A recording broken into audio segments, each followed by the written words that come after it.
Hi అండి, ఎలా ఉన్నారండి? అంతా బాగున్నారు కదా? కొత్త సంవత్సరం వచ్చేసింది, క్యాలెండర్ మారింది. 365 రోజులు మనం సద్వినియోగం చేసుకోవడానికి ప్రయత్నించాలి.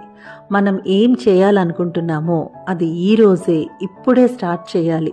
సాధించాలనుకున్న దానికి పునాది వేసేయాలి. ప్రతి క్షణం తృప్తితో జీవించాలి. మరి దానికి మనకు మోటివేషన్ కావాలి.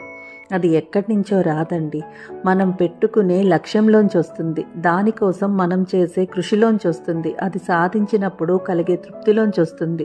కారు ఎంత హై ఎండ్ అయినా, ఇంజన్ ఎంత పవర్ఫుల్ అయినా, రోడ్డు ఎంత అద్భుతంగా ఉన్నా, మన ముందు దట్టమైన పొగమంచు ఉందనుకోండి, మనం ఎలా వెళ్తాము? ఆగుతూ తడబడుతూ వెళ్లాల్సిందే కదా. స్పష్టమైన ప్రణాళికలు లేని జీవితం కూడా అంతేనండి, గందరగోళంగా ఉంటుంది కదా. అందుకే జీవితానికి ఒక లక్ష్యం, దాని సాధనకు ఒక ప్రణాళిక అవసరం.